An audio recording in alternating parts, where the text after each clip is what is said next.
Our story unfolds with Tina McGuire and her daughter, Bethy, as they make their way home from a late-night party. In an effort to reach their destination more quickly, Tina suggests taking a shortcut, unaware of the lurking danger that lies ahead. As they navigate the dimly lit path, they are confronted by a group of 4 thugs who launch a brutal attack on Tina. You remember Tina McGuire? What are you doing here? Happy Independence Day! Leave us alone. Come on, guys, leave us alone. Leaving her vulnerable and defenseless before her terrified daughter. Witnessing her mother's suffering ignites a fierce determination in Bethy. She resolves to seek help. By chance, she encounters patrolling police officers who respond swiftly to the crisis. Now, let us delve deeper into this gripping tale. In the opening scene, we are introduced to a man named John, who is clearly nervous as he practices his shooting skills. It's obvious that he's preparing for something significant. Eventually, we see John working alongside his partner as a law enforcement officer. The 2 officers are vigilantly surveilling a suspect at a designated location. As they observe the scene, their target suddenly tries to escape by jumping into a vehicle. Without hesitation, John springs into action, chasing down the fleeing criminal and successfully subduing him. However, in the chaos, both John and his partner are shot by the assailant, leaving John's partner wounded during the fierce struggle. The atmosphere grows increasingly tense as John, in a moment of desperation, cries out for help. Following the intense scene with his partner, John visits a bar to unwind. At the pub, he meets a woman named Tina. They have a few drinks, and John is pulled to her, charmed by her presence. Their talk is lighthearted and enjoyable, yet it leaves a lasting effect on John. Tina receives a call that prompts her to go meet her daughter at a lively party where little Bethy is happily enjoying with her friends. Tina's partner, Casey, is also present, enjoying the party. As the night progresses and the party begins to wind down, Tina makes the firm decision to leave with Bethy, despite Casey's suggestion to stay overnight since it's getting late. Tina remains resolute in her choice to head home, explaining that she has an important task to complete early the next morning. Tina and Bethy walk home and have a deep talk about Bethy's father. Tina discusses how dearly he loved Bethy when he was alive, but the subject bothers Bethy, who becomes tearful. Tina tries to comfort her daughter, and she gradually calms down. To save time, they decide to take a shorter route through a less traveled area. As they walk down the shortcut, they are abruptly met by a group of males named Jimmy, Fritz, Lloyd, and Marvin, who surround and taunt them. The scenario worsens as the males assault Tina and force her into a nearby building. Bethy, afraid, escapes and hides. Inside the residence, the males savagely abuse Tina. Following the harrowing incident, the men flee, and Bethy emerges from her hiding place to find her mother in a very critical condition. Bethy is saddened, and the scene concludes with her being wailed by her mother, overcome by the agony of what has occurred. Meanwhile, John and his partner are driving through town when they notice a despondent Bethy strolling alone along the road. Concerned for her safety, John pulls over and invites her inside. Realizing something is wrong, he decides to look into it further and heads to the abandoned house. John finds Tina unconscious on the floor. The horrific scene shocks him, and he instantly calls for help. As the investigation begins, an ambulance arrives, transporting Tina to the hospital in severe condition. Bethy's grandmother comes to the hospital and attempts to console her distraught grandchild. Meanwhile, John arrives at the hospital and urges Bethy to identify the guys who assaulted her mother since she was still unconscious. Despite her anguish, Bethy valiantly shares the required facts. The police immediately find and arrest the individuals who carried out the attack. The police station welcomes them and asks Bethy to identify them. Despite the emotional load, she assists the authorities in ensuring that the culprits are imprisoned. Later, Casey, who had attended the party with Tina, pays a visit to the hospital. He brings flowers for Tina.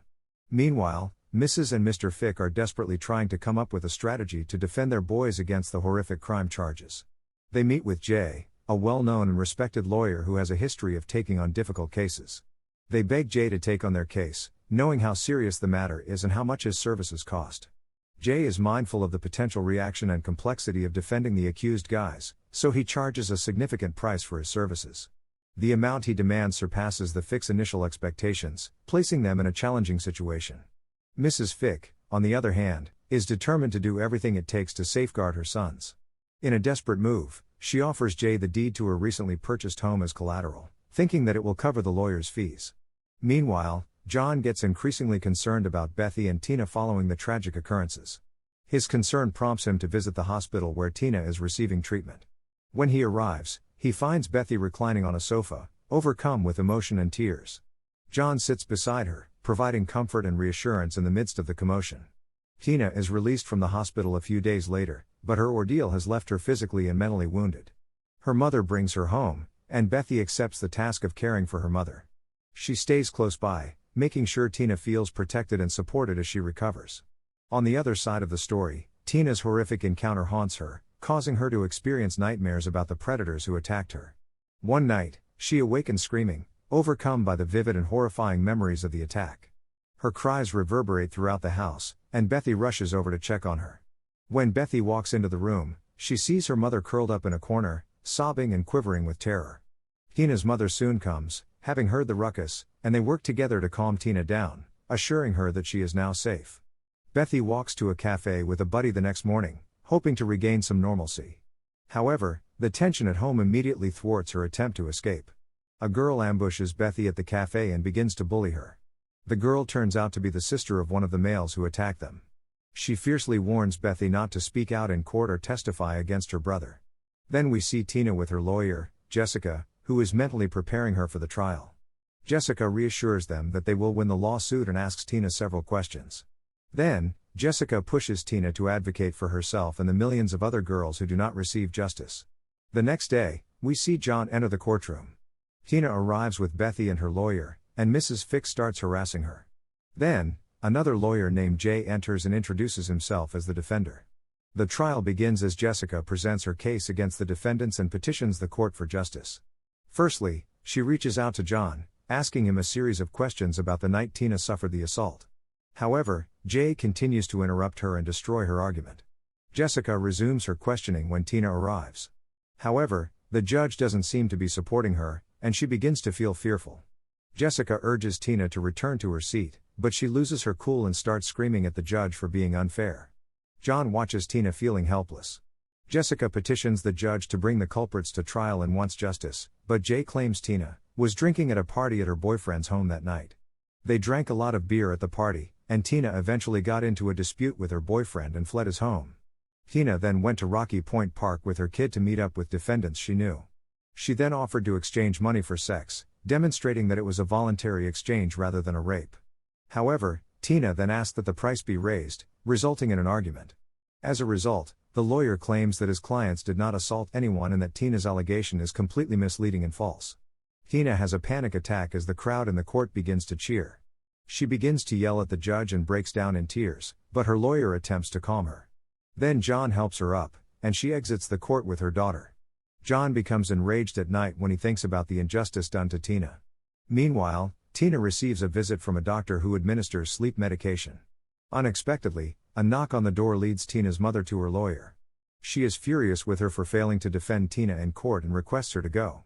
She attempts to convince her that she would do everything in her power to win the case, but Tina's mother does not believe her and closes the door. Then we find Tina awake in her room, attempting to take the medication, but she becomes enraged and tosses everything away. She steps out of her room and goes downstairs. She goes to a cafe to drink beer. Her situation worsens as she walks around the city, attempting to pull herself together. However, when nothing seems to work, she resolves to commit suicide by jumping off a bridge. As she is about to plunge, John pulls her back and tells her that she has a child. Tina begins to cry in desperation, and John attempts to calm her down. Tina bursts into tears in his arms as he cuddles her. Then he returns her to her home. Meanwhile, we observe Bethy returning home from school. She calls her cat but can't find it anywhere. Then she watches Tina and John. John cautions Bethy to monitor Tina closely as her condition is not improving. Then he gives Bethy his phone number and urges her to call him if anything goes wrong. Soon after, Bethy hears her cat's bell and goes outside to look for it. As she walks out, she notices her cat dead and hanging on the door, and one of the crooks teases her. She screams at him to leave them alone and goes back inside, crying. Following this, Bethy phones John and tells him everything, asking for his assistance. Then Bethy digs and buries her cat in their backyard. During this time, Tina's mother arrives at their home, and Bethy hurriedly enters, pretending to be okay. Meanwhile, we witness one of the criminals, Jimmy, enter a bar and lose $20 in a wager with Casey, who is sipping beer. Jimmy then confronts him and tells him what he did to Tina, but the bar owner intervenes to break up the fight. He then departs, leaving John sitting in the back unnoticed, vigilantly monitoring the situation. After a while, Jimmy unexpectedly ambushes Casey as he gets into his car to head home. During this time, John appears and shoots Jimmy, killing him. Following that, he calls an ambulance for Casey. The scene shifts to two officers interrogating John for shooting Jimmy. John clarifies that he acted solely in self-defense, and he faces no further action. Meanwhile, we see Jay and Jessica in the judge's office, with Jessica requesting additional time, but the judge dismisses it. Following that, both lawyers sit outside for coffee and discuss the matter with one another. Jay tells her that they will dismiss the lawsuit shortly, so she shouldn't give Tina false hope. Soon after, Jay meets with the guys and instructs them to accept their guilt and serve 3 years in prison to resolve the matter. Mrs. Fick, their mother, disagrees, telling Jay that her sons did nothing wrong and will not plead guilty. However, Jay informs her that there is always a danger involved in a jury trial, and it is his responsibility to advise them of it. He warns them that if they lose the case, they will face 20 years in state jail. Then he advises them to take their time and decide their fate, but Mrs. Fick remains adamant and accuses Tina of lying. Meanwhile, John is standing near Niagara Falls, pondering anxiously. The scene turns, and we see Marvin and Lloyd getting tattoos. During this time, Marvin receives a call from an investigator requesting that he meet with him. The investigator informs him that he works for Jay and has a solution for them. Marvin promptly goes out with Lloyd to see him. When Lloyd queries Marvin about the investigator, he informs him that this person has evidence against Tina that will help them win the case in court. Upon arriving at Niagara Falls, they wait for the investigator, but suddenly John emerges. First, he shoots Lloyd, who falls into the water. Then, as Marvin attempts to attack him, John shoots him many times until he dies. The next morning, media and news reporters assemble at Mrs. Fick's house to question her about her sons who are missing. She claims Tina drove them away, but the media accuses the guys of fleeing to another country and hiding from the investigation. Meanwhile, Bethy and Tina are listening to the news. Bethy asked if they would return, but Tina assured her they would not hurt them again. During this time, Tina's mother arrives and invites Bethy to go shopping with her. Tina's mother stops over to look at a pair of shoes while they are going around the store. When Bethy is alone, Fritz approaches and threatens her to remain silent in court. Bethy becomes frightened and quickly returns home. Tina becomes concerned when she sees her in such a negative mood and follows her. Meanwhile, Fritz gets a call from a woman named Lou Ellen. She informs him that she was his junior in school and that she has proof against Tina that can assist him. She asks him to meet her at a motel, and Fritz gladly agrees. He approaches and enters, shouting her name.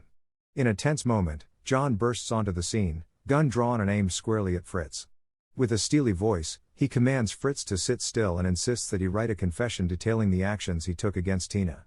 However, Fritz defiantly refuses to submit to John's demands. In a chilling turn of events, John pulls the trigger, accusing Fritz of choosing to end his own life in the wake of his guilt. The next morning, we find Bethy and Tina packing their belongings. Meanwhile, John confronts Jay and accuses him of defending the criminals, but Jay responds that he is simply doing his job, is compensated for it, and that one day John may require his services as well. Then Bethy arrives to meet John and Tina. They both thank John for his assistance, and Tina chooses to leave to another city. Bethy approaches and praises John for being there for her that night and saving her mother. Without him, Tina would not be alive today. Then, John calls Bethy his daughter and wishes her well with her new life in California. They say their goodbyes as John receives a call to conduct another inquiry. This section is where the film finishes. Thank you for watching. If you are new, don't forget to subscribe for more recaps. Until next time, have a nice day.